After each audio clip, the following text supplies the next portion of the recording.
ఇక్కడ ఖచ్చితంగా చెప్పాలంటే అంత తీవ్రమని నేను అన్నాను, కానీ రంగా గారి హత్య జరిగిన సమయంలో ఉన్నటువంటి ఉద్రిక్త పరిస్థితులు ఒకసారిగా కనపడినాయండి ఇక్కడ. అంత తీవ్రమని నేను అనను, కానీ కేవలం 2 రోజులకే ఎందుకా మనం టీడీపీకి ఓట్లు వేసిందని తటస్థుల్లో ఆలోచనలు వచ్చినాయి. చాలా మంది దగ్గర నేను విన్నానండి.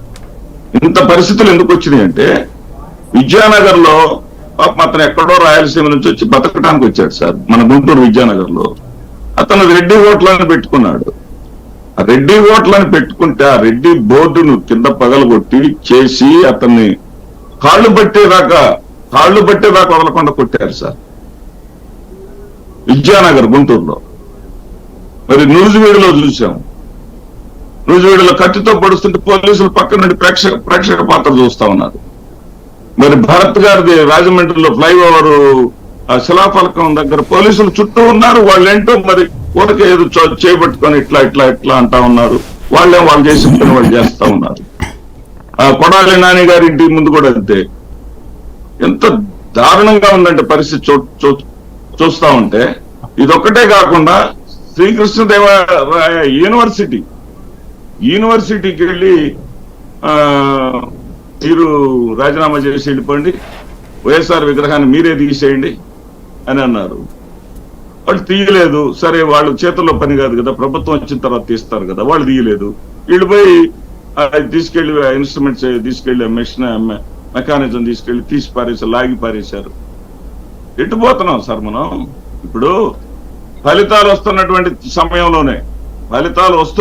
సందర్భంలోనే ఎన్టీఆర్ హెల్త్ యూనివర్సిటీ పేరు వైఎస్ఆర్ హెల్త్ యూనివర్సిటీగా ఉందని చెప్పేసి విజయవాడలో దాన్ని పోయి ధ్వంసం చేసి ఏం గెజెట్ నోటిఫికేషన్ ఇస్తారు? ఆనాడు నేను మీకు గుర్తుండే ఉంటా సాయి గారు, పేరు మార్చడం తప్పొద్దు, అంత అవసరం లేదని చెప్పేసి నేను చెప్పాను. Health university, NTR health university పేరు మార్చాల్సిన అవసరం ఏముంది అని కూడా నేను, ఎన్టీఆర్ పేరుని మార్చాల్సిన అవసరం లేదని చెప్పిన వాడిని నేను. అలాంటిది అట్లాగే గెజెట్ నోటిఫికేషన్ వాళ్ళు ఇస్తారేమో, ఇచ్చిన తర్వాత వాళ్ళు మార్చుకుంటారేమో, మార్చుకోవాలని అనుకుంటే వాళ్ళు లేదు. తన స్నేహితుడు వైఎస్ఆర్, మరి అతని పేరుతోటి డాక్టర్, అతను జీవించినంత కాలం డాక్టరు, అతని పేరుతోటి చాలా 17 మెడికల్ కళాశాలలు వచ్చినాయని చెప్పేసి కొనసాగిస్తాడేమో. మీకెందుకు ఇంతలోకి ఉద్వేగం ఎందుకు, ఇంత ఆవేశం ఎందుకు, ఇంత వాటిని ధ్వంసం చేయటం ఎందుకు? ఇంతేకాకుండా సాయి గారు, కొన్ని విషయాలు తెలుస్తా ఉంటే, మా దృష్టికి వస్తా ఉంటే ఎంత బాధేస్తుందంటే, కొయ్యవారిపాలెం అని ఉంది ఇక్కడ మన పత్తిపాడు కాన్స్టిట్యున్సీలో. రాత్రి వెళ్ళి ఎస్సీల ఇళ్ల మీద బయట కొట్టేశారండి. ఇష్టం వచ్చినట్టు కొట్టారు సార్. ఇష్టం వచ్చినట్టు ఇళ్లలోంచి బయటకు రంటారు. నా కొడక అసలు అనకూడదు ఇక ఆ భాషలన్నీ. వాళ్ళు వచ్చి పోలీసులకు చేసి కంప్లైంట్ తీసుకోలేదండి, కనీసం కంప్లైంట్ తీసుకోలేదు. ఇక్కడ ఎట్లా ఉందంటే, చంద్రబాబు నాయుడు గారు ఇందాక చేసినటువంటి వ్యాఖ్య, వైసీపీ వాళ్ళు రెచ్చగొట్టిన సంయమనం కోల్పోవద్దు అనే మాట ఎట్లా ఉందంటే, వీళ్ళేదో గాంధీ గారి శిష్యులుగా అయినట్టు, ఆయన ఏదో అభినవ గాంధీ గారు అయినట్టుగా స్టేట్మెంట్ ఇచ్చినట్టుంది సార్.